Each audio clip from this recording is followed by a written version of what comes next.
Hello, my dear friends. You stand in the courtyard of a medieval French castle, moonlight bouncing off the damp stone walls, the scent of burning resin curling through the air. A place of elegance and power until you step inside. You probably once survived this. So before you get comfortable, take a moment to like the video and subscribe, but only if you genuinely enjoy what I do here. Imagine it now, the warm crackle of the hearth, the soft shuffle of slippered feet, a nobleman draped in brocade yawning beneath a vaulted ceiling painted with cherubs and clouds. Velvet cushions, goblets of spiced wine, perfumed gloves. You think, surely, this is the pinnacle of nighttime luxury. It isn't.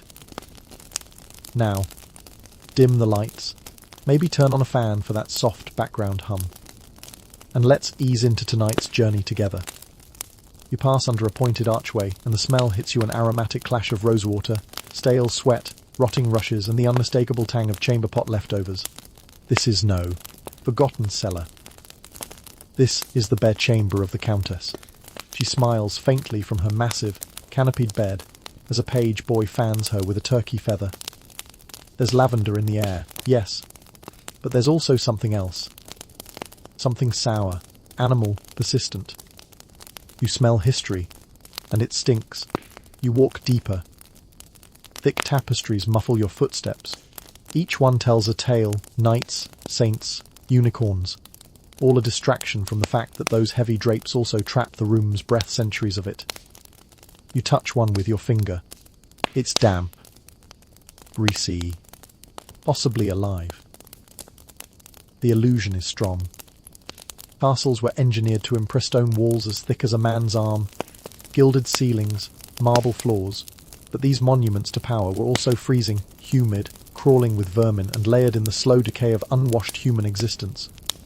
You want to believe the royalty were different. Cleaner. More refined. They weren't. See, perfume wasn't for seduction, it was a shield. A scented mask to hide this foulness beneath. Nobles doused themselves in mixtures of ambergris, rose oil, musk, and civettius, the glandular excretion of a wildcat. And if you were wealthy enough, you might pay for perfumed gloves, pomanders stuffed with spices, or even a scented wax tablet hung from your bedpost to fight the reek of your own breath. But the stink always won. Every corner of the bedchamber was fragrant with filth. A lady's hair might carry the scent of rosemary oil, but only because it hadn't been washed in months. Her silk nightgown, delicately embroidered, yes, but rarely cleaned, and always layered atop linen that was yellowing at the edges, crusted with sweat salts and stiff from repeated wear. You hear the rustling of movement above you. In the grand four-poster bed, someone shifts.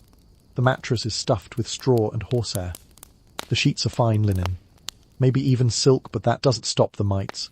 Fleas, lice, and even beetles take up residence here, nourished by the warm press of noble flesh. You walk closer to the hearth, hoping for relief. A brass pot simmers, their rose petals float in the water, releasing a soft, floral vapor. This is not for washing. It's for fumigating. An attempt to kill lice by suffocating them in a cloud of boiled herbs. It doesn't work. You notice a footstool with a velvet cushion. You think about sitting. You shouldn't.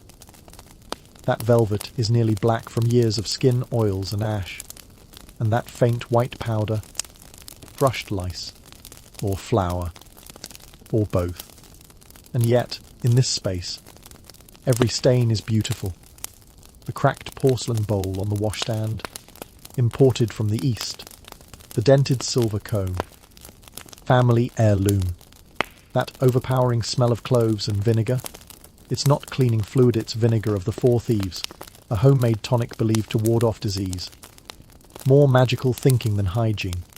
But that was the logic of the time. Smell determined safety. If the air was sweet, the space was clean. So nobles would layer perfumes. Musk over sweat. Myrrh over rot. If you couldn't smell the disease, it couldn't kill you. So imagine now, curling up under a fur throw beside the hearth. You think you're safe from the stench, but the fur is matted. The floor beneath you hasn't been scrubbed ever.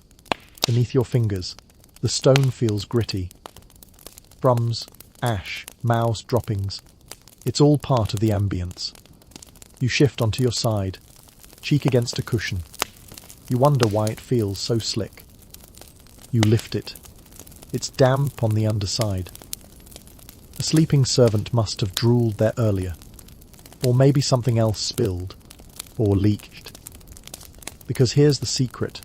Every beautiful thing in this room hides something grotesque. That golden pitcher. It holds weak old rose water for cleansing, not drinking. The carved cedar chest. A nesting site for moths and mice. The princess perfumed wig, lined with lard to hold its shapey and crawling with nits. Even the walls are deceptive. The tapestries you admired. Behind them, the stone is slick with mould. The mould breathes with the room puffing spores into the air with every shift in temperature. This place, you realize, isn't a sanctuary. It's a masquerade. 1,000 tiny smells fighting for dominance. 1,000 tiny textures damp, coarse, sticky, crawling each one whispering a secret about what bedtime really meant. You pull the covers tighter. But now you're not so sure you want to sleep. Because in this castle, nighttime luxury is an illusion soaked in perfume and sealed with rot. And the worst part. This was the best case scenario. Next, you approach the grand canopy bed itself, a centerpiece of noble sleep, and the most deceiving piece of furniture in the entire room. You step closer to the bed, hypnotized by its sheer presence. 4 towering posts of dark oak rise like ancient trees, draped in heavy damask curtains embroidered with gold thread. The canopy above is painted with cherubs, soft clouds, and saints watching you sleep. Velvet covers in royal blue spill over these sides. It looks like heaven. But the moment you touch it really, touch it, you feel the lie. The wood is sticky, almost tacky, from decades of skin, oil and humidity. You peek behind the curtain. The interior is darker than expected, musty. You draw back the blankets. Underneath the finery is a mattress stuffed with straw and wool, uneven, dented in the middle like a slow sinking grave. It smells of old bread and wet dog. This is no place of divine rest. This bed is a battlefield. Let's be honest, you don't sleep alone here. A nobleman might share it with his wife, his children, a visiting priest, a hound or two, maybe a favoured servant curled at his feet like a loyal cat. The bigger the bed, the more bodies it held. That wasn't generosity. That was politics, protection, or status. But you know what doesn't get shared? The cleaning. The sheets, those beautiful ivory linens, aren't changed nightly, or weekly, or even monthly. A noble might swap them every few seasons, usually when the visible crust turns dark enough to clash with the embroidery. If you're lucky, someone sprinkles lavender or rose petals between the folds to freshen things up. A medieval Febreze moment. You lie down, fully clothed like they did. Only peasants undressed. To sleep naked would invite sin, illness, or both. You clutch the blankets, which are trimmed with fur. They feel soft at first, but then you realize they're matted in some places, sticky in others. Someone has drooled here. Someone has died here. Canopy beds weren't just core, they were containment units. They trapped warmth. They trapped odor. And they trapped infestations. Yes. The bugs. Always the bugs. You scratch your leg. Did something just move? Probably. Straw-stuffed mattresses were the luxury standard, but they offered prime real estate for lice, bedbugs, fleas, even weevils. Servants might beat the mattress with a stick once a week to clean it, but that mostly just made the bugs angrier. The noble logic. If you wouldn't see them, they didn't exist. And besides, suffering was godly. You scratch again. But maybe the bugs don't scare you as much as the sounds. Beneath the bed, someone is breathing. Not ghostly, just human. A servant, curled on a bit of cloth, ready to leap up if the Lord calls out. Maybe a child huddles there too, eyes wide in the dark, listening to their father's snore, their mother's raspy cough. Snoring isn't gentle in this bed. It's a symphony. Wheezes, hacking, teeth grinding, even the occasional bark of sleep talking. And the smell. It blooms in layers the longer you lie there, wine breath, foot rot, wool soaked with sweat, incense smoke from the candle stand, and that ever-present undertone of ammonia. From the chamber pot, yes, but also from the mattress itself. Because urine happens. Children wet the bed. Grown-ups do too, sometimes whether from illness, drunkenness, or simple convenience. You don't get up and trot down a corridor in the middle of the night. You go where you are. You begin to wonder how this became luxurious. Simple. Because anything was better than outside. Castles were cold, stone cold. In the French countryside, winters crept in like ghosts. Your breath fogs in the air. Without these layered beds, people would freeze. So they stuffed the mattresses high, they piled on fur after fur, and they climbed in like a pile of puppies snoring, twitching, sweating together. Still cozy. The canopy bed was also a symbol. A performance. If the Duke of Anjou visited your castle and saw a tiny, plain sleeping space, he'd think you were weak, unfashionable, maybe poor. So, nobles invested in the illusion. Rich fabrics, carved headboards, sacred relics hung above the pillow. It wasn't about sleep. It was about power. But no matter how you draped it, it was still a box of human mess. And it never left the room. Remember, furniture was rare. You didn't rotate rooms for sleeping. The bed was fixed. It might even be passed down for generations. Wooden frame, straw guts, stains and all. No one questioned the smell, or the crunch, or the occasional moment when a rat decided to share the blankets. Even when nobles travelled, they brought their own bedding. Not for cleanliness, oh no, but because they didn't trust other filth. Let's not forget the ceremonial part. Marriages were consummated in this bed. Heirs were born here. Lords issued deathbed orders from it. In between, long nights of coughing, sweating through fevers, whispering secrets, scratching bites, and regretting the eel pie from supper. You shift again, wondering how anyone ever got rest. They didn't. Not the way we imagine it. Sleep came in chunks interrupted by cold, noise, bodily needs, prayer bells, rats, or night terrors. People awoke for an hour or two in the middle of the night to think, to eat, to visit the chamber pot. Then they returned to bed for their second sleep. In this cramped, smelly, crawling bed. So you pulled the curtain closed. You try to convince yourself it's cozy, right, historical. But deep down, as something tickles your neck and the sour breath drifts across your face, you realize this bed was never meant for dreaming. It was meant to remind you who you were, where you belonged, and what it cost to stay warm. And now, as you carefully step over the edge, your foot lands in a small puddle by the bedside. Your foot lands in something that squelches. Warmish. Slick. Definitely not water. You recoil, instinctively wiping it against the stone floor, but you're only smearing it deeper into your soul. In the dim flicker of a wall-mounted candle, you finally spot the culprit, a ceramic pot, just a few inches from the bedpost, half covered with a linen cloth. That wasn't spilled wine or soup. It was a chamber pot. Here. That elegant, carved porcelain vessel with golden edging. It isn't decorative. It's functional. It's where nobles relieve themselves at night in their feet from where they sleep. And they didn't always make it in. Because here's the truth you weren't taught in school. Castles didn't have in-suit plumbing. They had holes in the wall. If you were lucky. More often, they had chamber pots, jugs, or simply the floor. The richer you were, the less likely you were to walk anywhere to pee. That was servant work. Now imagine this ritual in the dead of night.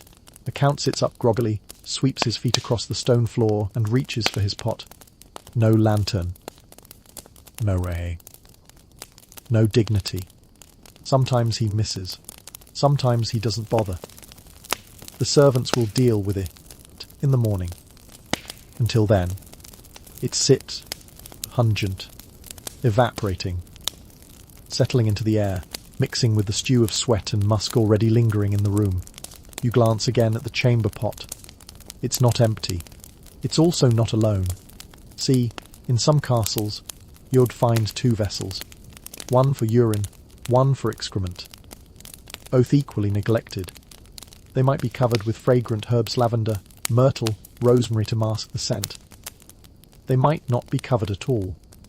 And sometimes, if a guest used the wrong one, well, no one corrected them. The worst part. These were luxuries. Downstairs, servants used buckets, or trenches, or the garderobe, a narrow shaft built into the castle wall, where waste dropped down into a pit or moat. You'd think that helped, but let's be clear, the moat, not water. Not anymore. Just a festering ditch of human runoff and dead fish, swirling together in a slow, oily dance. Back in the bedroom, a noblewoman stirs. She clears her throat, rises, and casually squats over the pot without leaving her bed's side. No curtain, no modesty. And if you were a guest, especially a lower-ranking one, you might be expected to look away. Or maybe not. Because bodily functions went shameful in this world. They were mundane. Public. Noil. In fact, some nobles had carved wooden closets near their beds open on one side, with a bench and a hole.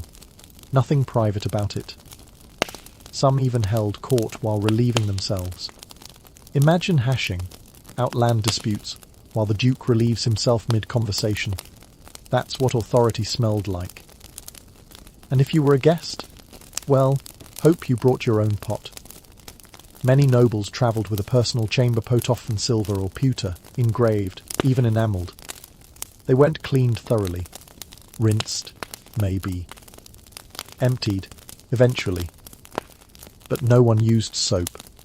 Soap was rare, expensive, and considered suspicious. Too much cleanliness could soften the body, open the pores, let sickness in. So the logic went, better to stink and be safe. You tiptoe away from the puddle, only to step on something worse, sponge, damp and soft, resting near the hearth. Used for wiping. Maybe once. Maybe multiple times. There was no toilet paper in medieval France. Leaves, moss, linen rags, hey, anything absorbent was fair game. Often, they were reused. Until they weren't. And what did people do with the full chamber pots? They dumped them. Sometimes into the garderobe chute, if they had one. More often, they tossed the contents out the window. Hence the common cry, guard, Leo, watch out for the water, which wasn't water at all. That's why castle windows weren't just decorative. They were strategically placed for waste disposal. And in many castles, especially the cramped, thick-walled French ones, those windows didn't seal. So the smell drifted back in, carried on a breeze, like a grim house guest that never left. Of course, servants were tasked with emptying the pots, but not always promptly, and not always carefully.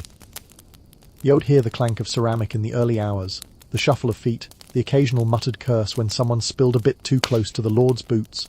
They dump it into a cesspit, basically a hole in the ground, lined with stones, full of waste. When that filled up, they dig another, or just let it sit, generations of stench, pressed deep into the soil around the castle. And you wonder why herbs were planted so thickly in castle gardens. Now imagine falling, asleep in that bed again, knowing what rests in the shadows just beyond it. A pot of warm urine. A rag of unknown origin. The faint drip of something under the window. Still think you'd sleep better than in your apartment. And yeah, this was prestige. This was comfort. This was the medieval French elite. Because here's the irony. The more powerful you were, the less you moved. You had people to bring things, take things, dispose of things. And that included your own bodily functions. The noble bedroom became a place where the line between decadence and decay blurred into something grotesquely practical. So you lie back, trying to ignore the smell that now seeps into your hair, your clothes, your dreams.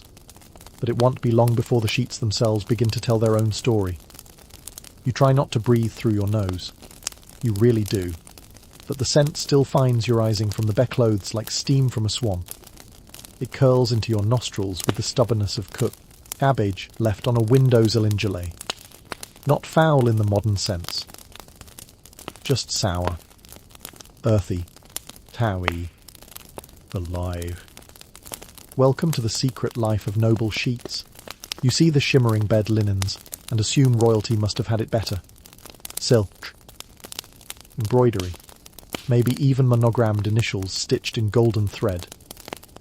But what you don't realise until it's far too late is that beneath all that grandeur lies a crunchy, crusty, practically fossilised layer of human residue.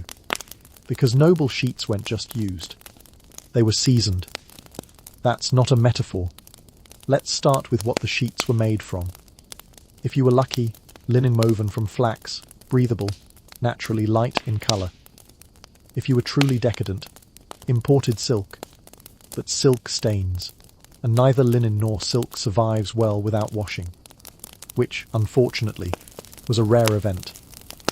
Washing sheets wasn't like today's cosy spin in lavender detergent. It was a whole ordeal. Sheets were dragged to cold rivers or shallow stone basins, scrubbed with lye, caustic paste made from ashes and animal fat, and then beaten with paddles or pressed under stones. Delicate embroidery could be ruined. Silk would warp or fray. So, most nobles avoided washing unless the sheets were visibly revolting, which took time, because bodies, dear sleeper, are leaking machines. Skin exudes oil. Sweat rolls out of armpits, backs, necks. Saliva soaks the corners of pillows. And nighttime emissions, oil. Expected from both men and women, especially during illness, especially after large feasts. So the noble solution was simple. Ignore it. Cover the stains with new ones. Add more bedding. Sprinkle rose petals. Layer on perfume. And keep the curtains closed. You pull back the top sheet and see it clearly now. A gradient of discoloration. From pale ivory at the edges to a deep, tea-stained ochre at the centre. In some places, the linen is stiff-cracked even, like parchment. In others, it's slick with the faint sheen of unidentifiable oils. You can smell the tang of ancient vinegar, the ghost of wine, the unmistakable whiff of human scalp. And remember, many nobles shared beds. This wasn't just one body's contribution. Each noble household might have dozens of guests at a time. Courtiers, relatives, clergy. Beds were shared based on rank, proximity, or politics. If your cousin the Baron dropped in, he might sleep beside you, fully clothed, under the same fetid coverlet. And if he drooled, or sweat, or worse, you just pulled the blanket higher. There's even documented evidence of rotating bed sheets, a kind of lazy laundering. Servants would simply flip the sheets upside down or rotate them so the fresh part was near the head again. Sometimes they'd sprinkle scented powder between the layers, like sugar on spoiled fruit. This wasn't neglect. This was routine. Because for most of medieval France, clean didn't mean what it does today. Clean meant free of visible dirt. It meant smelling okay, or at least not like feces. It meant not so. Stiff it cracks when you bend it. If your sheets passed that test, they were clean enough. And let's talk about the pillows. Feather-stuffed sacks of varying firmness, often yellowed, often damp at the edges. They weren't changed between guests. They weren't fluffed. The same pillow that cradled your feverish head last month might greet a visiting bishop next week. And that bishop might have his own. Nighttime routines. Oh, and don't forget menstrual stains. Noble women didn't have modern hygiene products.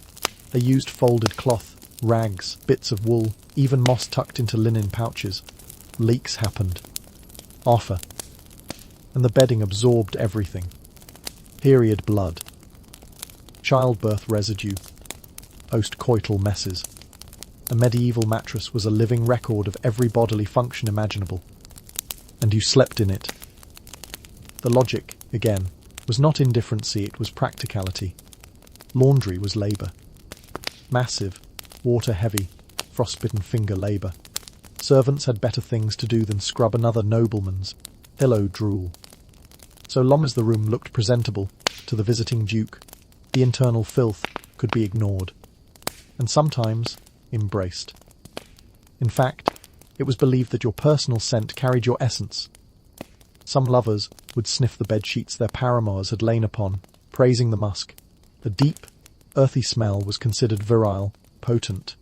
A well-seasoned bed might even be preferred lived in meant desirable. But you, poor modern sleeper, can't stop gagging. Every time you shift, another scent rises, a little puff of foot odour, a hint of mildew, the telltale sharpness of ammonia. You lift the covers again. There's a dark patch by the footboard, not entirely dry. You don't want to know. Some castles tried to deal with the stench. They built wooden frames under the beds, meant to lift the mattress and let air circulate. But those frames collected their own grime, and air circulation just meant spreading the smell more evenly. Some nobles laid perfumed sachets under the pillows. Dried rose petals, lavender buds, ground cloves or cinnamon. But by morning, those sachets would be flattened, torn open, mingled with sweat, and indistinguishable from the dirt they were meant to hide. Even the mattress itself betrayed you. A mix of straw, feathers, or wool depending on the season stuffed into ticking that was never emptied. Bugs nested deep in the crevices. Mice chewed their way inside. The ticking absorbed every leak, every fart, every cough. And no, they didn't flip the mattress. That would have been a waste of noble time. So you roll back onto your side, pillow against your cheek, already wondering how many mouths have drooled on it before yours. You try to drift off. You think of better places, better times. But you can't shake the knowledge that you're essentially marinating in centuries of aristocratic seepage. And just as your eyes begin to close, you hear the scratch of fingers. No, not a ghost. Someone's scratching at their skin. A rhythm you'll soon hear, again and again through these castle walls. Scratch, scratch, scratch, scratch, scratch. There it is again. At first you think it's coming from inside the wall. A mouse, maybe. A rat. But then the sound changes, rhythm more urgent, more human. And now you realise it's skin on skin, nails dragging across flesh. Someone is itching, desperately. You freeze beneath the covers. You don't want to hear this. You don't want to feel this. But the sound is persistent, like a metronome of discomfort, echoing from behind the curtains, from the bed beside you, from the floor below. It's everywhere. Welcome to medieval luxury, where no one sleeps without scratching. Because if there's one constant in the nighttime life of a French noble, it's the itch. And not the metaphorical kind, the literal one. You feel it now. That little tickle behind your knee. Another one on your forearm. And now your scalp. You scratch instinctively, and that's how it begins. Let's start with the culprits. Lice. For one. Not just head lice, but lice, pubic lice, even eyelash lice. They were as common as dust. Nobles might powder their wigs or brush their clothes, but the lice, they thrived in the seams, in the warmth of collars, in the folds of unwashed linen.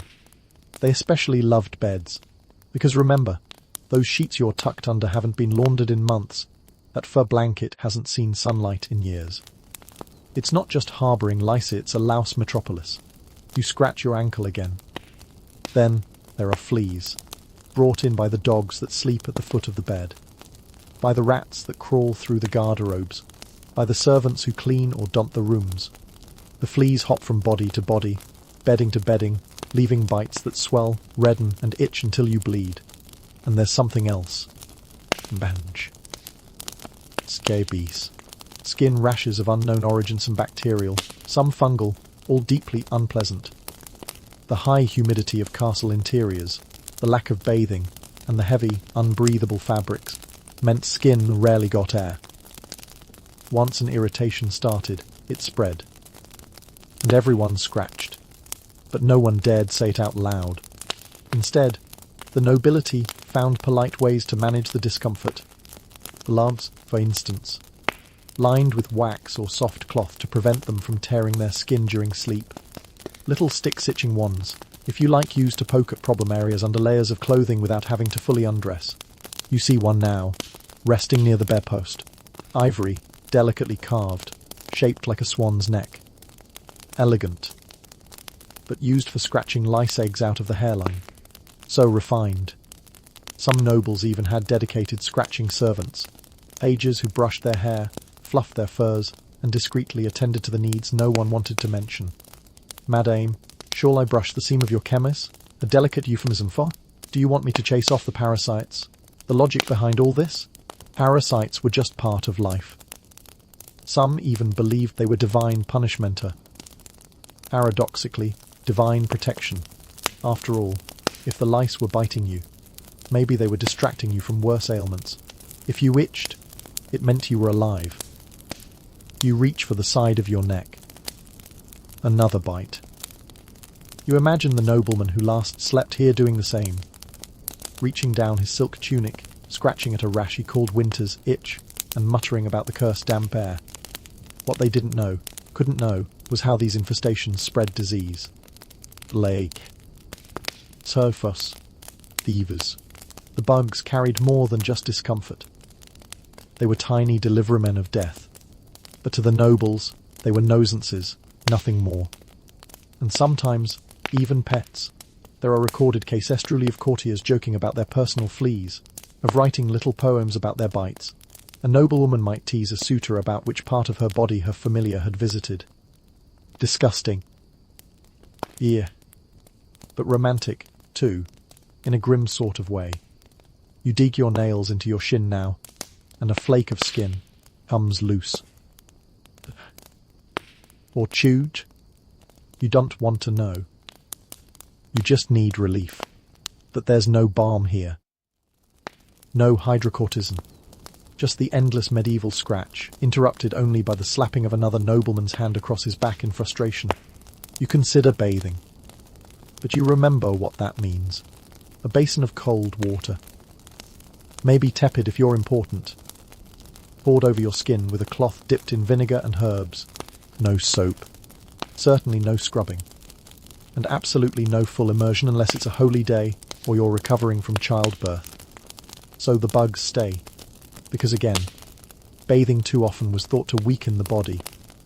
Water opened the pores, let in the cold, exposed your soul to unclean spirits.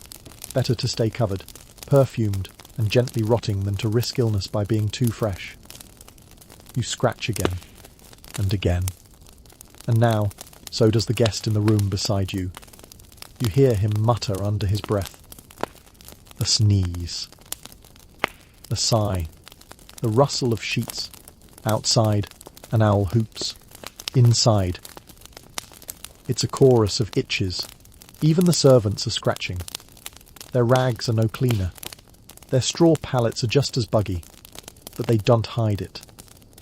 They scratch openly, aggressively. They know no one's watching. And even if someone is, what of it?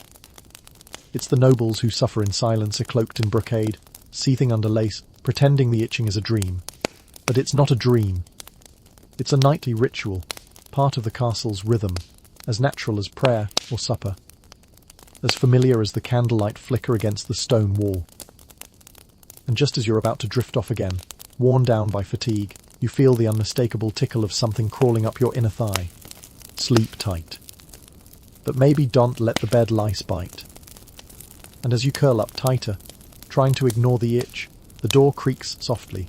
Someone enters, carrying a candle, their breath sweetened with clover but their mouth filled with rot. The door groans open just a crack enough to let in a flickering amber glow and the thick scent of cloves steeped in honeyed wine.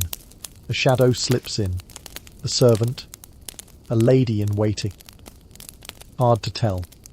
But as they pass by, candle in hand, the sweet clove scent is overtaken by something far more potent. Their breath. It hits you like a damp woolen sock soaked in vinegar and laid across your face. Thick, acrid, heavy with decay. And no, it's not a personal failing. That, my friend, is normal. That is medieval oral hygiene, rather, the spectacular absence of it. You recoil instinctively, but it's too late. The air has already changed. It now carries the weight of fermented meat, dried herbs, rotting gums, and the faint metallic scent of exposed nerves. This is bedtime in a French castle. Teeth, or what remained of them, were a luxury, Not because dentistry was expensive or there was no such thing, but because keeping them at all required a miracle of genetics and avoidance of sugar, which, if you were rich, you didn't avoid. Most nobles had teeth that blackened, cracked, and eventually fell out. Some were entirely toothless by 30. Yet they smiled. Broadly. Offer. Even when blood pooled at the gummine. And you're sleeping beside them. Their breath mixes with yours. With the breath of the Lord in the bed across the room. With the breath of the cook who snuck in to warm her hands by the hearth. A miasma of rot and rosemary, blood and brandy. And no, they didn't brush. Not really. The wealthiest might own a toothpick silver, ivory, bone. They'd pick meat out after dinner, maybe wipe it on a sleeve. Some chewed parsley or mint, sure. Others rinsed with wine. But brushing? With what? Speech. Cloth. Charcoal paste. Rare, inconsistent, and never enough. You start to notice the small things now. That lady you admired earlier. Her lips are painted red, but they tremble slightly because they're covering a mouthful of decay. That nobleman in the corner. Every time he chuckles, he sucks his cheeks inward, trying to hide the gaps. Breath wasn't just bad, it was weaponized. Courtiers would breathe into one another's faces to assert dominance or flirtation. Imagine that. A seductive whisper from a knight who hasn't brushed in weeks and just finished a meal of garlic-stuffed pigeon. And then, of course, there's the spit. Yes, spitting before bed. Into shared basins, into the hearth, onto rush-covered floors. It was normal, expected. The legum had to go somewhere, and your pillow wasn't a good choice. So people hocked and spit loudly, shamelessly, all across the noble chambers. Some basins were decorative bronze, engraved, even perfumed, but the result was the same, a bowl of bubbling mucus by the fireside. You're not imagining that damp sound from earlier. Someone just cleared their throat into the basin. And the smell of those basins. Not better. They might be rinsed with wine or herb vinegar every few days, but they were rarely emptied entirely. You would walk by and catch a whiff of sour bile, rot, and cloves all mingling into a scent that somehow wasn't the worst thing in the room. Because remember, the nobility ate well. Meat. Cheese. Rich sauces. Vase. Garlic. All delicious, all devastating to the human mouth, especially one lacking floss, toothpaste, or any real understanding of bacterial build-up. Cavities were left to fester. Gums turned purple. Abscesses swelled until they burst. It was common for a nobleman to end his day with a tooth wrapped in cloth, hanging by a thread of nerve. And yet, you hear no complaints. Because the pain was normal. Expected. Sometimes even fashionable. A sign that Yod lived richly. You try to shift your focus elsewhere. You press your face to the pillow again, immediately regret it. That scent is back. The ghost of a dozen mouths. Maybe more. Let's talk about the kissing. Not the romantic kind, ceremonial kind. When nobles greeted each other, it was common to kiss the cheeks, sometimes both. Sometimes the hands. Sometimes even the lips. Picture that. A grand banquet where each guest's breath swirls together like a fermented mist above the roasted goose. Each kiss a soft, damp whisper of decay passed from cheek to cheek. Even holy relics went safe. Pilgrims kissed them, nobles kissed them, clergy pressed their lips to the glass or bone or velvet casing and left behind a slick of whatever illness happened to be brewing behind their mullahs, still trying to sleep. Some nobles took pride in their breath, oddly enough. They believed that strong breath was a sign of strong health. Sweet breath meant good digestion. Bitter breath, a sign of imbalance. Physicians would sniff a patient's exhalations before offering remedies if they dared. You pull the covers tighter over your mouth. It doesn't help. The smell is already in your nose, your throat, your imagination. You can feel the sweetness of rotting enamel, the dryness of tartar-crusted teeth, the sharp spice of poorly masked halitosis. Even the herb slove, mint, and occasionally highlight the foulness beneath, like spraying. Perfume on a compost heap. Someone coughs. A wet, rasping bark from the far end of the chamber. The kind of cough that means something's festering. You hear a basin scrape across the floor. Another gob of spit. The candle flickers. Your stomach turns. And yet, they call this courtly life.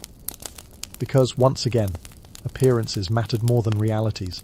A noble with a painted face, perfumed gloves, and a jewelled dagger at their side could exude grace even if their mouth was a rotting cavern of bacterial chaos. It wasn't supposed to be real. It was supposed to be performed.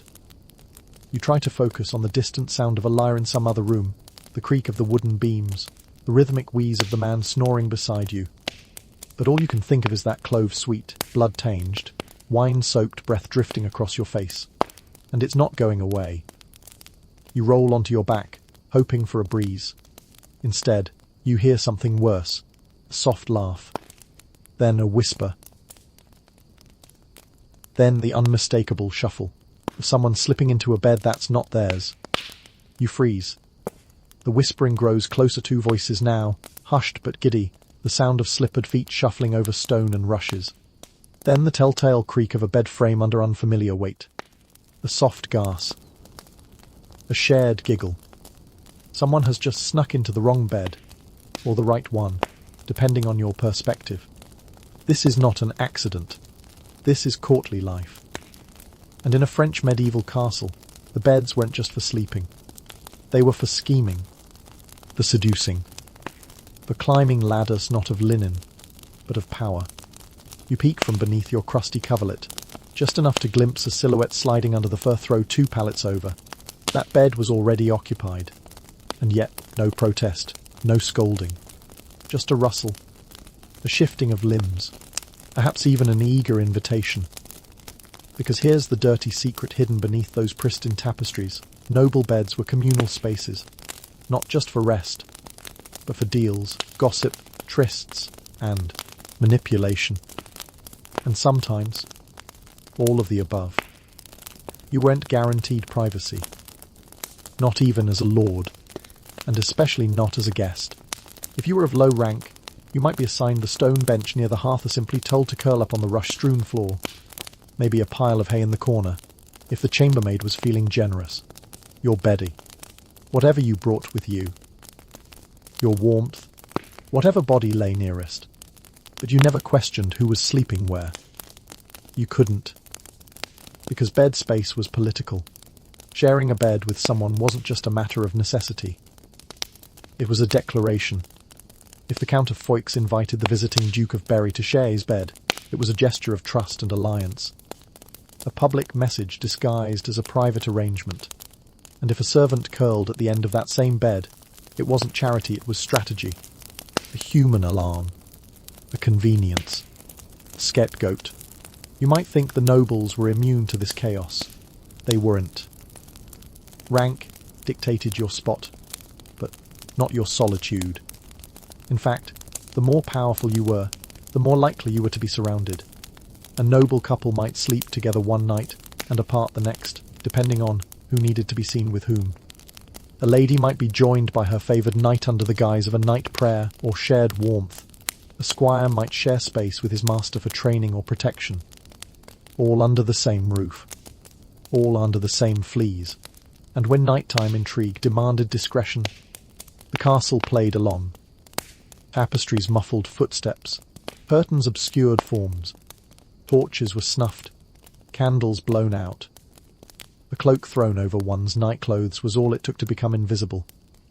You could pass through halls unseen, slip into a bed that wasn't yours, and be gone before sunrise, your absence explained away by dream walking or night airs.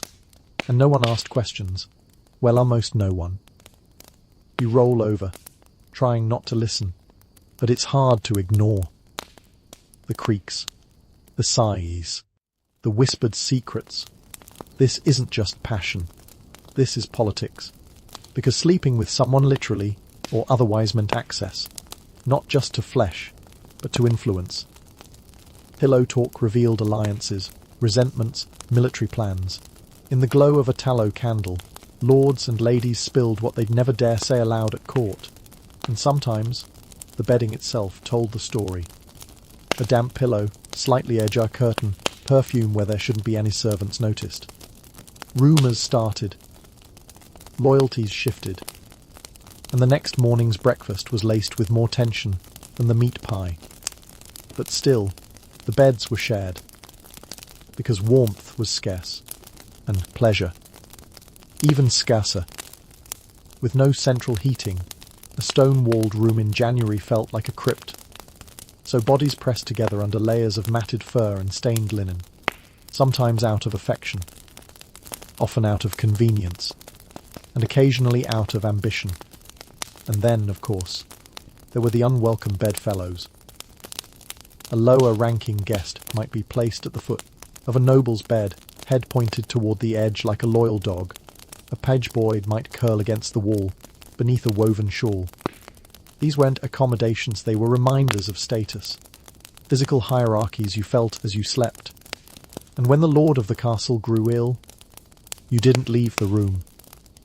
No, you stayed breathing in the same fetid air, listening to his delirium, flinching every time he vomited over the edge of the bed. Death wasn't a private affair. It was a communal event. So was love. And lust. And, yes, betrayal. Because once the lights were out, the rules blurred. Someone might lie beside their wife and reach across the sheets for their lover. A knight might sneak into his rival's bed not to seduce, but to eavesdrop. And a servant might wake up to find herself blamed for what the lord did under moonlight. You glance again at the darkened bed in the corner. The whispering has stopped. But you know they're still awake, keys open, lips parted, breath mingling in the stale castle air. And even if they drift off eventually, they won't be alone. Not really. Because behind the curtains, under the quilts, between the pillows and the perfumed gloves, there's always another presence. A secret. A threat. A motive. You pull your blanket tighter and close your eyes. But you know you want rest. Not with so many people awake. Not with so many thoughts flying through the silence. And certainly not with the sound of soft chewing rising from the next bed over, as someone reaches for a hunk of leftover meat hidden beneath the pillow. You turn your head just enough to catch the faintest rustly quiet nibble, the soft crackle of crusty bread breaking apart. Someone's indulging in a midnight snack. In bed. Yes, really. The polished image of castle life would have you believe that dinners ended hours ago, with servants whisking away plates and goblets before the guests even thought about bedtime. But the reality, far less refined. Nobles nibbled in bed, like ravenous children, sneaking bits of leftover meat, chunks of cheese and stale bread beneath the covers. These nocturnal feasts were fueled by hunger, habit, or perhaps boredom. The castle at night was cold, dark, and often lonely, so a little clandestine noshing was a comfort. You can almost see it, the Duke, half asleep, cradling a morsel of roast pork in one hand, the other clutching the thick velvet of his blanket as he gnaws quietly, careful not to drop crumbs on his jewelled robes. His lips glisten with grease, fingers sticky with fat. The crumbs, of course, did disappear. They gathered in the folds of bedding, mixed with sweat and skin oils. A feast for an entirely different clientele. Nice. Small, nimble, and utterly fearless, these creatures lived in the thick stone walls, darting through the castle's hidden nooks, always on the lookout for a midnight snack of their own. The mice knew where the food was, and beds were a goldmine. You feel a tickle at your ankle. It's a mouse, perhaps, or a bedbug making its rounds. The castle's straw rushes fragrant floor coverings designed to mask the smells of decay also invited a host of tiny invaders. Fleas jumped eagerly between the fur blankets and the night clothes. Lice burrowed in seams and hemlines. The walls themselves echoed with the faint scratching of tiny feet. And the nobles, despite their wealth and status, were helpless. Pest control was rudimentary. Cats prowled the halls, chasing rodents, but never quite catching them all. Smoke from burning herbs was sometimes used to fumigate rooms, but it only drove the pests into hiding. No one thought to sterilize mattresses or regularly change sheets. The very concept of a clean bed was foreign. And so, crumbs were left to rot, insects thrived, and bodies suffered. Nobles might wrap their feet in cloth or sleep with gloves on, not just for warmth or etiquette, but to keep the bugs at bay. Yet, these barriers were never completely effective. Persistent scratching was a nightly lullaby. Even food scraps weren't always intentional. Sometimes, meals were smuggled into the bed to avoid the gaze of a fasting priest or an overbearing spouse. Leftover pies, half-eaten fruits, nuts, all secret treasures shared between conspirators or lonely souls. You try to imagine the textures. Greasy fingers gripping cold bread. Cheese smeared on a sleeve. Meat falling onto pillows. The weight of food, grease soaking through fine fabrics. You shudder, and it gets worse. Because in this dim, crowded chamber, rats weren't just an annoyance, they were a menace. Larger and bolder than mice, they scavenged relentlessly, gnawing through wood, tearing fabric, and even biting the occupants in their sleep. A noblewoman might wake with tiny puncture wounds on her ankles, mistaken for burns or bruises. The servants whispered of rat bites, but there was little they could do. Sometimes, rats nested right in the bed curtains or in the folds of the heavy cherubs. They scurried across the stone floor, their nails clicking like a Morse code of terror. And yet, life went on. You watch as the noble who nibbled in bed finally settles back against the pillows, crumbs sprinkled across his sleeve. His breath is thick with wine and garlic, his eyes heavy with fatigue and worry. The castle feels alive, its walls breathing secrets, its floors hiding vermin, its beds holding stories of lust, power, and decay.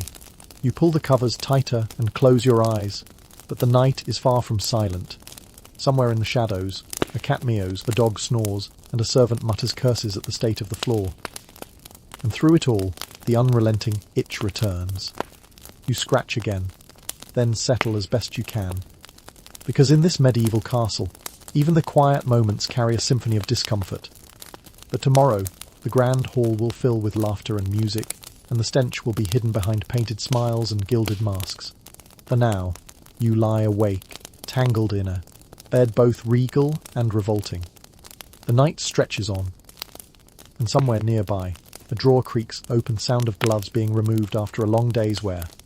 Their scent is faint but familiar, perfumed, yet strangely damp.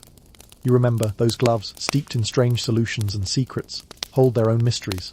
You hear it before you see it, the soft rustle of fabric sliding against stone, a faint sigh escaping lips long tired from the day's parade of ceremonies and council meetings.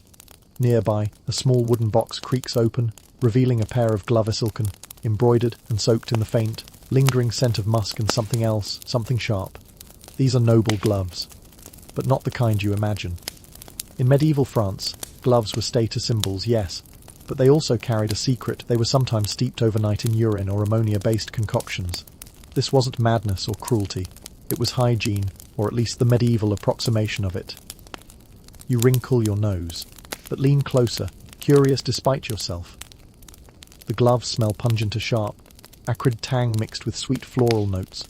The urine, or chamber lye, was believed to soften the skin, preserve the leather, and even ward off disease.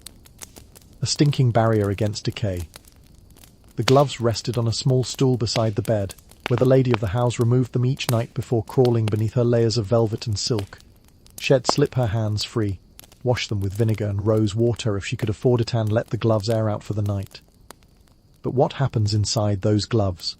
You imagine the residue, the faintest trace of sweat, dead skin cells, maybe even a few fleas that had hitched a ride from the servant who polished them last. The gloves, no matter how perfumed, were little more than a cesspool for skin and dirt. And yet, they were precious, because gloves were extensions of the noble self, worn during public ceremonies and private whispers alike. To remove them was an intimate act, a nightly shedding of armour, but it also left a mark, the scent of the wearer, the tiny imperfections, the secret history of a day's labour, gossip and power plays.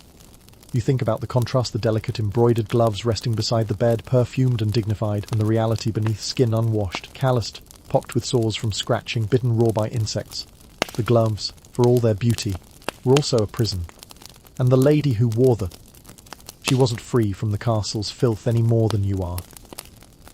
Their hands might bear the scars of hard days spent tending to guests or running household affairs. Their nails might be chipped or stained with ink and wine. And under the silken veneer, skin might be rough, cracked, and covered in eczema or rashes, common afflictions caused by cold, damp air and constant exposure to irritants. She slips the gloves off, completely now, rolling them carefully before setting them aside. A ritual, a moment of release, but also a moment that reveals the paradox of noble life, beauty and decay, grace and grime woven tightly together like the threads of her embroidery. You breathe in again. The scent is sharper, now closer. You realize that the gloves have absorbed the room itself, the mingling of sweat, perfume, chamber pot, and something darker. Something almost metallic. Your fingers twitch, itching as you recall the endless scratching echoing through these halls. The itch that never sleeps. The sensation of bugs burrowing just beneath the skin. And then you hear the soft whisper of fabric against the faint shuffle of feet returning. A quiet cough, the slow closing of a door. The room falls into silence once more. You want to believe that now, at last, comes rest. But the night is far from over. Because, dear listener, when the body is covered in velvet, the skin is still vulnerable. Beneath the surface, the ancient itch lingers. The unwashed flesh persists. And the castle's cold, damp walls watch, patient and unyielding. You curl deeper beneath the covers, heart pounding slightly as you try to relax, but your mind is racing. Because if you thought that was the worst of the castle's nighttime secrets, you haven't yet met the true, unspoken horror of medieval sleep. You press your back against the cold stone wall, wrapping yourself tightly in the rough woolen blanket, but no matter how many layers you pull around you, the itch returns relentless, merciless, insistent.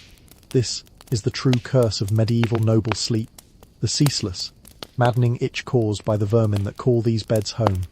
You've heard the stories, the endless scratching, the biting, the crawling sensations that drive the nobles to distraction. But to truly grasp it, you must imagine every inch of your skin alive with tiny creatures, lice weaving their nests in your hair, fleas leaping madly across your limbs, mites burrowing deep into the folds of your skin. The itch is a language they speak fluently. And they speak it all night long. You scratch reflexively, feeling the sting as your nails rip at raw flesh. You want relief, but there's none. No lotions, no ointments, no creams. The remedies of the time were superstition, smoke, and prayer.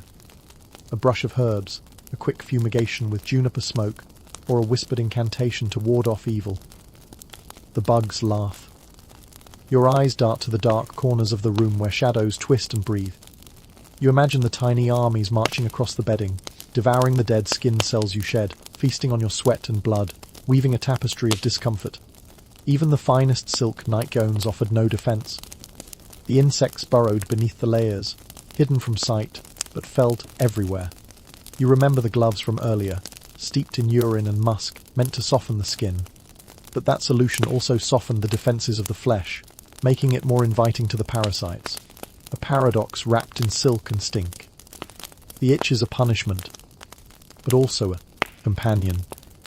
Nobles accepted it as part of their existence, a sign of their humanity in a world that demanded perfection and power.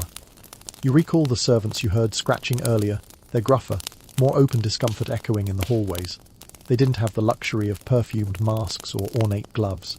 Their rags were threadbare, their mattresses straw-stuffed and unwashed. They lived in the same infestation, the same misery. Yet, they endured. You imagine a scene, a nobleman rising in the night, gloves off, gown slightly askew, scratching furiously at a rash hidden beneath layers of fabric. She pauses, hearing footsteps, and quickly composes herself, smoothing the gown and sitting silently by the fire. The castle listens, but it does not comfort. The architecture itself, thick stone walls, small windows, heavy tapestry straps moisture and warmth, creating a perfect breeding ground for mold and insects alike. The dampness penetrates skin and bone. This isn't just discomfort. It's illness in waiting.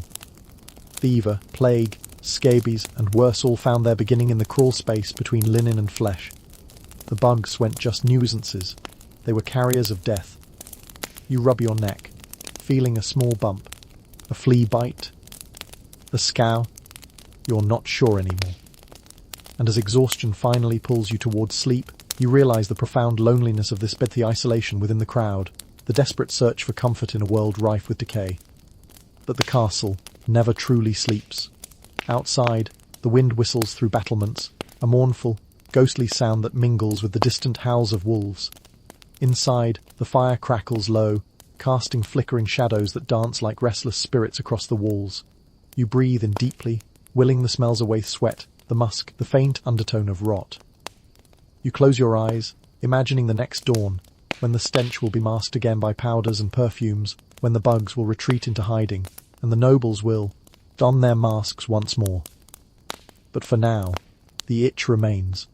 A reminder that beneath the silk and velvet, the bed is a battleground, and the battle has only just begun.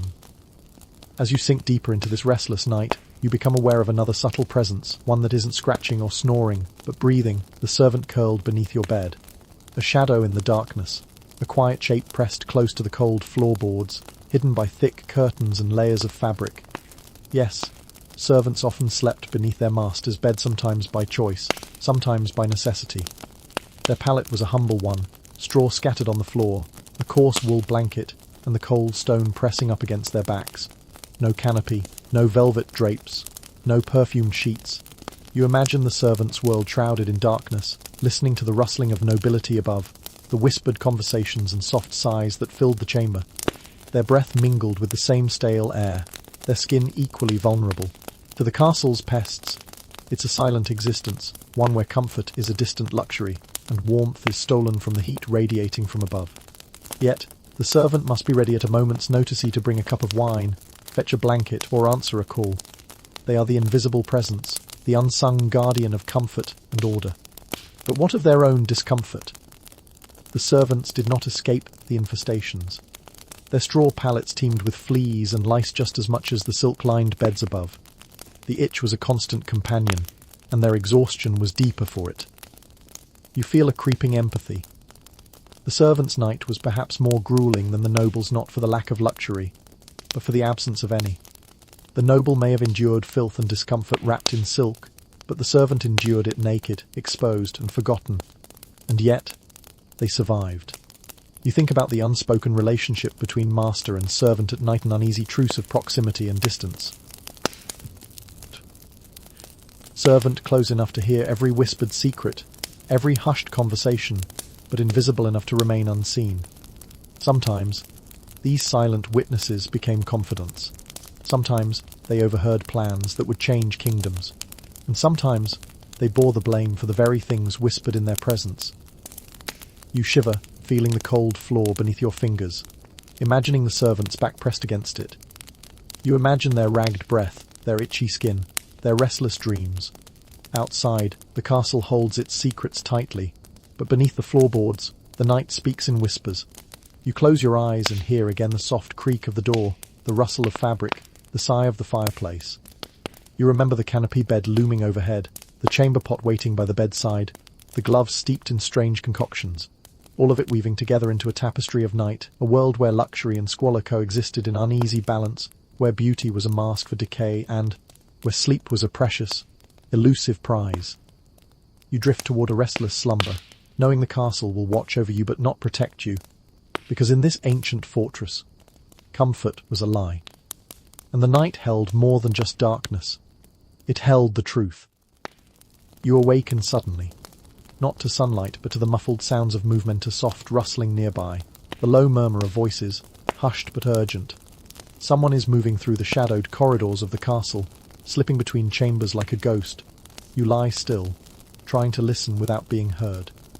In the quiet, you catch the faint click of heels on stone, the gentle swish of skirts, the faint clink of a goblet being set down. Thought intrigue never sleeps.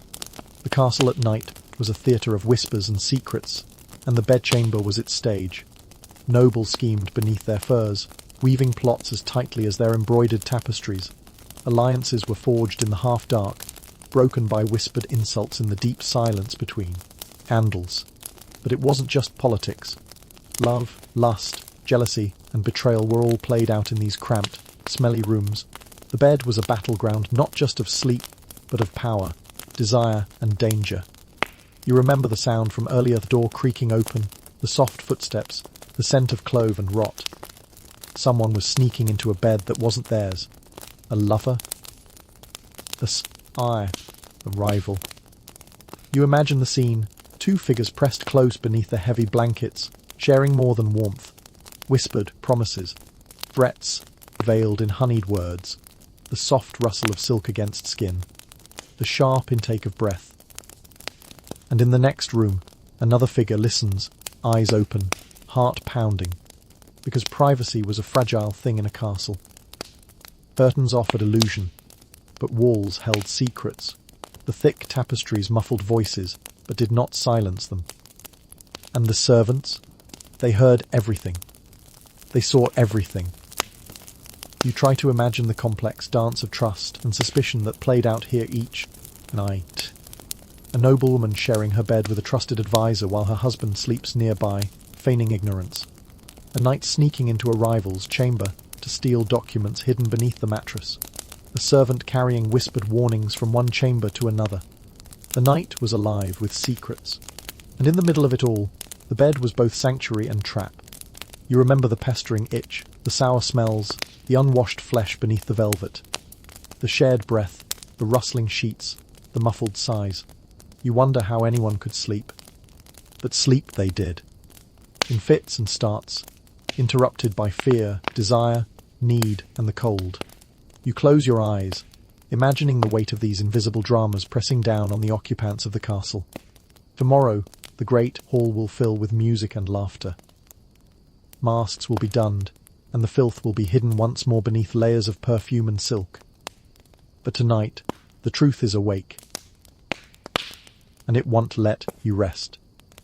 You lie awake, mind drifting, in and out of that restless half-sleep, when suddenly you hear it again, the soft, eager patter of tiny paws across the stone floor. It's the same sound that woke you earlier, but now you recognize it for what it is, mice on the hunt. And you remember with a jolt that just hours ago, someone was sneaking a bite of leftover meat right here in bed. In the dark, you can picture the scene, a noble stretching under the blankets, pulling from beneath the pillow a crust of stale bread smeared with fat and cold slices of ham. Every chew echoes faintly in the stillness, every crumb a beacon for scavengers. And though the sleepers above wrap themselves in velvet and silk, they can't escape the crumbs they drop, nor the tiny hunters they attract. As you shift, a whisker brushes your ankle, or is it your imagination? You tense, heart pounding, and then you hear it, a soft squeak, close by. A mouse, emboldened by the promise of a midnight snack, skitters right into your field of vision. It's black, eyes gleam with hunger as it darts beneath the bed frame, along the rough-hewn beam, guided by the scent of grease and oil. Castles weren't just homes, they were ecosystems. The great kitchens fed the residents and the vermin. Every banquet left behind scraps, bones tossed carelessly into corners, platters scraped clean, goblets still sticky with wine. Servants might sweep some of the mess, but beds were off limits. So the crumbs settled into the folds of the blankets, the seams of the tapestries, and the rushes on the floor. A perfect buffet for creatures that lived in the shadows. But mice are only the beginning. Rats larger, more brazen emerged from damp cellars and hidden tunnels. They gnawed on leather straps, shredded straw mattresses, and rattled the contents of wooden chests. Some grew so bold they would climb the canopy posts by night, their claws clicking on the polished wood. A noble might wake to the sensation of cold fur sliding across their hand, only to swat at empty air, in the flickering candlelight. These rodents carried more than curiosity. They carried disease. Fleas from rats leaped onto human flesh, fleas from bedding hopped back onto rats. And so the cycle of plague, typhus, and other fevers spun ever onward, carried in the fur and feces of these nighttime visitors. Yet in the glow of their lamps, the nobles dismissed the danger. They sealed themselves in scented cages, believing perfume could protect them from pestilence. You can't help but shudder as you think of the droppings left in hidden corners, the small, dark pellets that crumbled underfoot, releasing a fine dust of pathogens when disturbed. You imagine servants later sweeping the room at dawn, gathering the rushes in bundles to be burned or tossed into the moat, which by then was little more than a stagnant stew of filth. But many pellets remained, lodged in seams where no broom could reach. And the blankets, furs so thick they muffled the sound of scurrying claws, but also concealed with hell. A rat could crawl beneath 5 layers of fur and linen, nesting there until hunger drove it back out. If it felt threatened, it might by tetany puncture wounds on an ankle, a calf, hidden under a nightgown until morning revealed swollen, angry bites. The nobles tried countermeasures. They set cats loose in the great halls, hoping they'd patrol the bedrooms at night. But cats sleep when cats will, and seldom pursued every mouse. They burned bundles of herbed rosemary, thyme, ruined braziers, hoping the smoke would drive pests away. Sometimes it did, but only briefly. Rodents returned as soon as the fire died down. Older texts speak of bait and traps, rudimentary wooden snares placed near the hearth or along the wall. But these too were imperfect. They caught a few vermin, but most slipped through, and after killing one rodent, the mess of blood and fur had to be cleaned, a gross chore few servants relished at dawn. So mice and rats remained. They thrived in the warmth of sleeping bodies, the humid breath of human occupants, and the constant supply of crumbs. In fact, some nobles took perverse pride in the bravery of their mice. If rodents dared approach their bed, it proved the room was warm and safe. A bizarre compliment paid to squalor. You lie very still, hoping the scurrying stops, but it doesn't. The more you listen, the more you hear the shuffle of paws on stone, the soft thump of a tiny body leaping down from a low shelf, the faint scratch as it nibbles at a grease stain on the floor. You think of the next morning, when the chambermaid will sweep the rushes, fold the bedding, and leave it all for another night. The mice will retreat back into their burrows only to return in darkness, drawn by the promise of human warmth and hidden feasts. This nightly dance of predator and prey is as much a part of noble sleep as the perfumed masks and canopy beds. The very luxury that shields them, thick fabrics, heavy draperies, secluded chambers, also invites these wingless inhabitants to join the court. And as you finally drift towards sleep, ears attuned to the restless castle, you realize that no amount of perfume, no layering of silk and fur, no ritual fumigation can truly banish these creatures of the night. Because in the medieval castle, luxury and decay lived side by side, locked together in perpetual embrace. Then you will hear of Bertha, this is just the hand was lit side, the time after stim the goings of your Sleep tight, but keep one eye open for the scrabbling in the dark.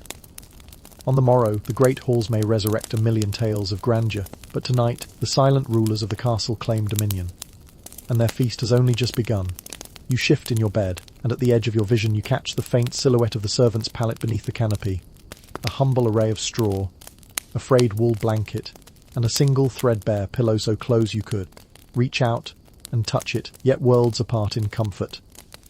While you sink into layers of silk and fur, the servant lies exposed to the chill draught creeping between the flagstones. The servant's night begins in the hush just before dusk.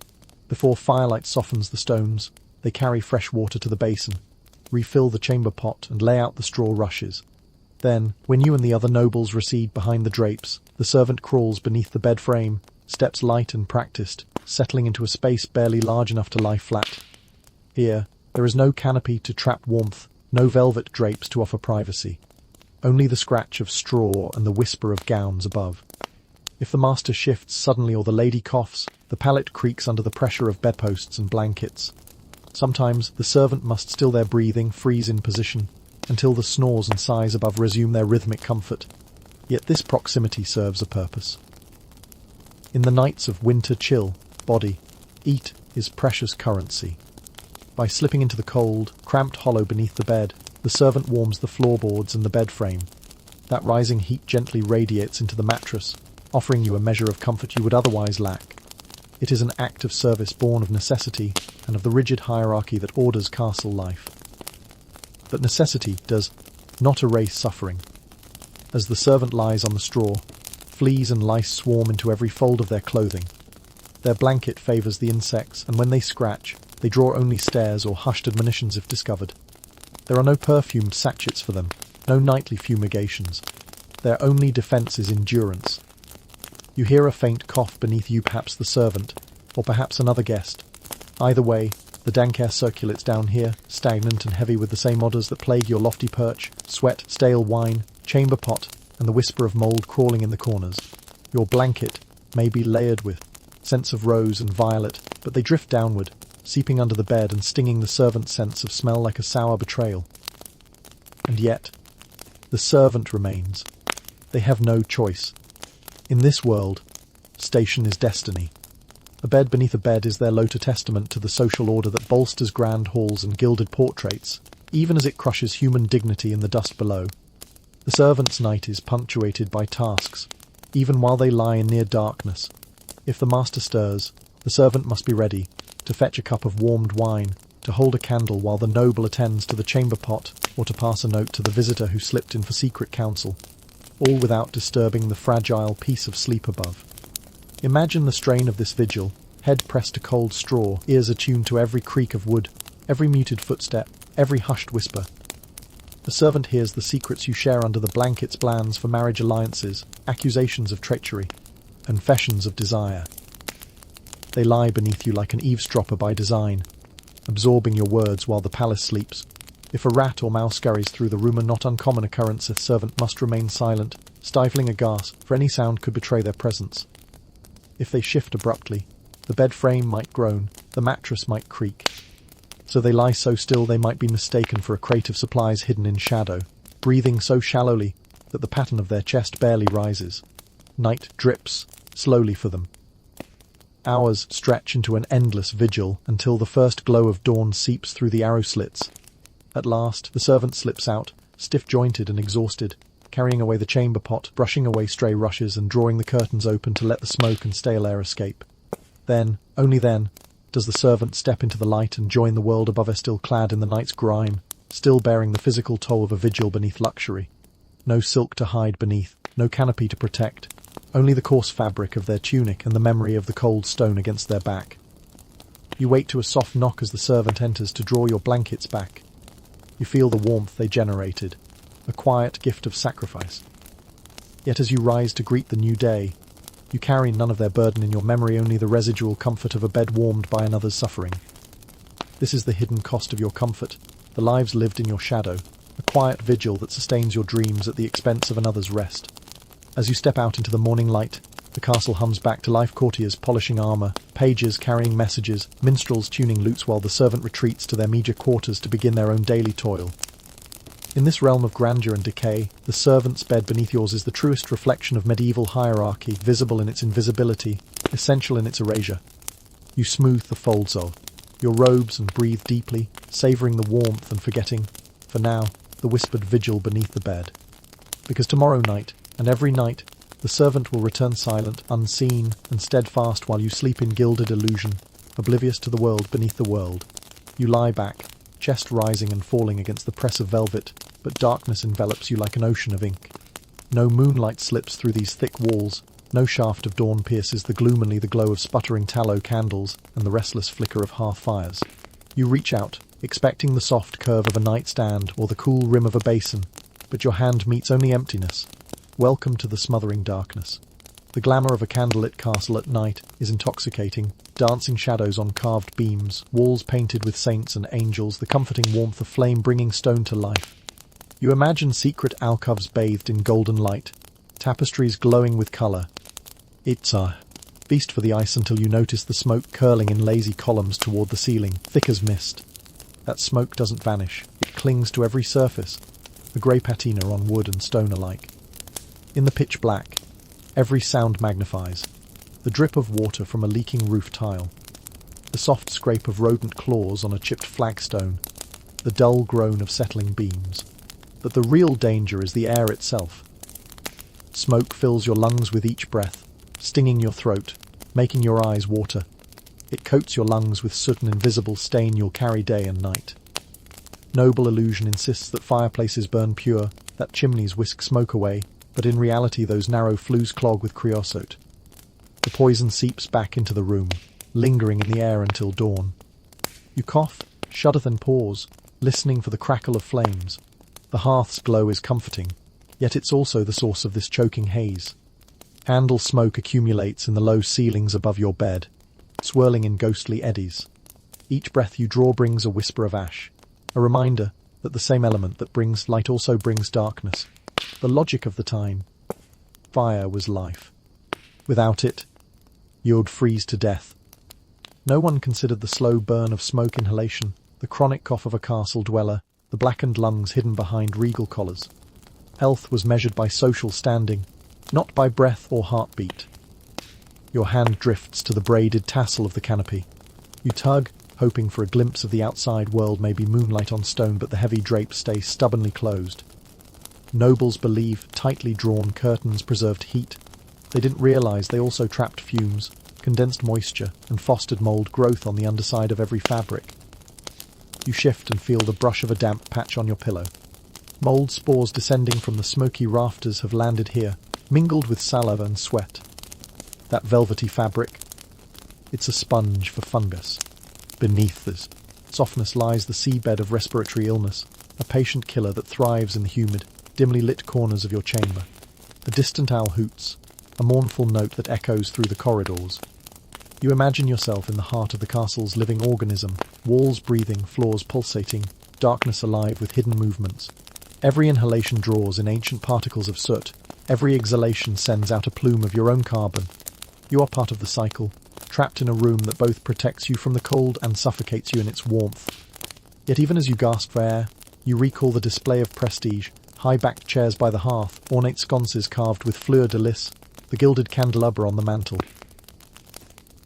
All symbols of status, all further smothered by the very flames they bear. You tilt your head back, eyes fixed on the dark canopy above. You imagine constellations of embers drifting overhead, microscopic stars of ash and charcoal. The glamour of candlelight is everywhere if you can ignore the smoke, the mold, the darkness that turns comfort into claustrophobia. In the silence, you taste the smoke on your tongue, feel the grit between your teeth, sense the slight burn in your lungs. Each moment stretches, a slow torture masked to serenity. But this is the price of medieval luxury. The very fire that warms you at night also steals your breath. You close your eyes, but the darkness remains. With the canopy pressing overhead, the smoke settling on your skin, and the mold spore's ghostly touch, you realize that night in a French castle wasn't peaceful, it was oppressive. Yet sleep comes. It always does. And as your mind drifts toward dreams, the darkness holds you tight, reminding you that even in luxury, a night can be your greatest adversary. You awaken in a faint grey light, the first glow of dawn filtering through narrow slits in the wall.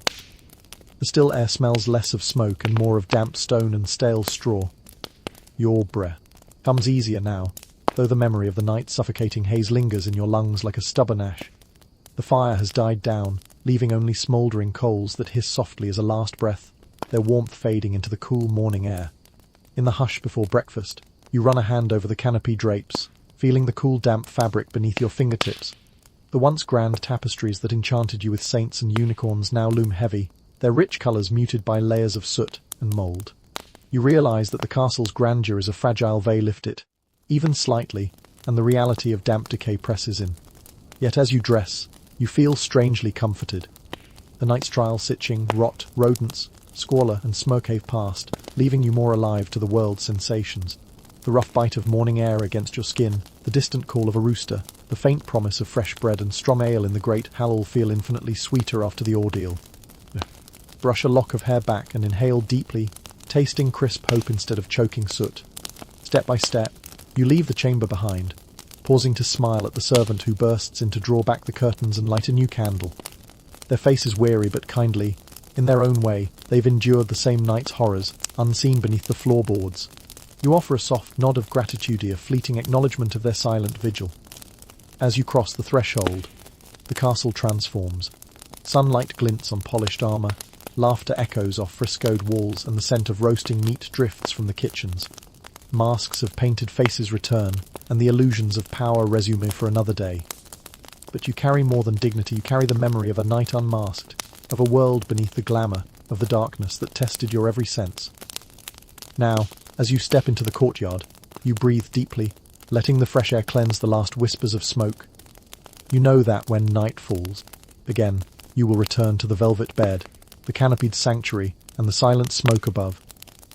Yet you also know the truth. Luxury and squalor will dance together once more, and only your waking mind will remember which is which.